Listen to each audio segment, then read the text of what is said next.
Two. I'm at home. I just got back from the gym. Just working on making some dinner here, so I might keep working on it while I'm talking to you.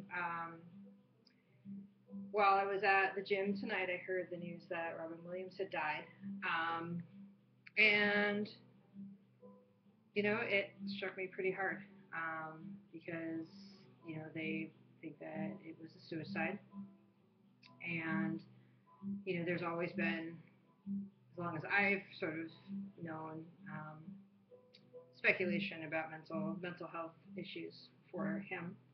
Um, and I think going on the internet can be both an awesome and scary place when it comes to things that happen.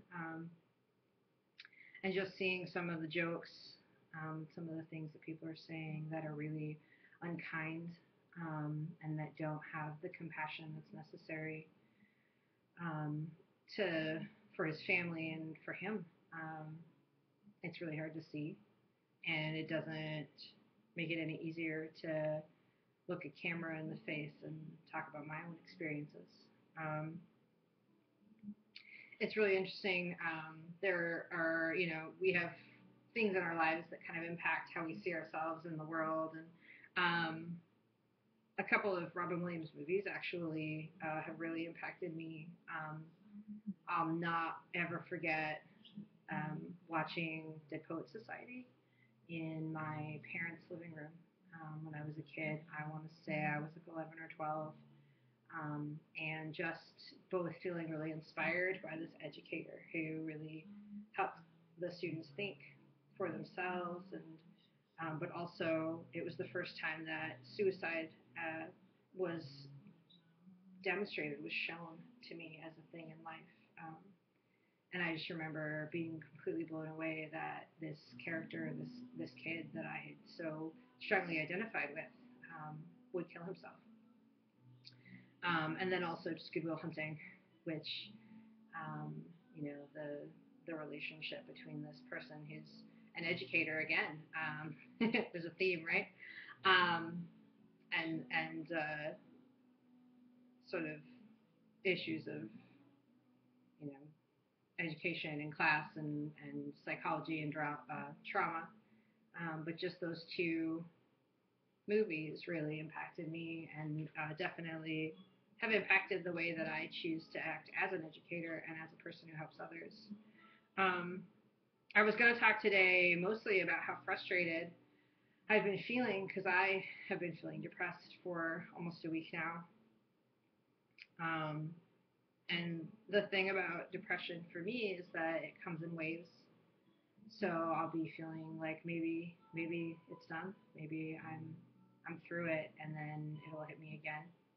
Um, Even just today, like a couple of times going through that experience. And I think what's tough is that when I'm feeling depressed, my experience is that I'm not myself, and I can recognize fully, rationally understand that the way I'm feeling is my brain lying to me, and that doesn't necessarily change that it hurts. Um, and it really frustrates me because when I'm manic, I feel like I'm just a really exaggerated version of who I am. But when I'm depressed, I feel like I'm not me at all, and I want to be me. It's like I'm me trapped inside of someone who isn't me, and that can be really challenging because I know what I want to be doing. I know how I want to be behaving, and even when I'm doing it, if I can accomplish it, it feels kind of like I'm play acting at being Claire, um, and that's really frustrating when I get through a day and I look at the work that I did and I know that I did an excellent job and I can't feel excited about it. Um, that I ate well, that I took care of my body in spite of what's going on. And I don't want to give myself a pat on the back because it just feels like it's going to take too much energy. Um, Depression can be deadly. We found that out today. Um, I don't think that this is news. And I wish that there were more attention paid to it on a daily basis. Um, I hope that people who haven't taken the time to think about mental illness will maybe take a little more time, and maybe take time to make this world a little bit easier for people to share, and to ask for help, because it's really, really hard. Um, and to the people that have been helping me this week and before this, I really appreciate it. Um, and to people that encourage me and don't make it harder for me to talk and to share, I really appreciate that too. Um, so I'm going to go back to making my dinner, and I will talk to you all tomorrow.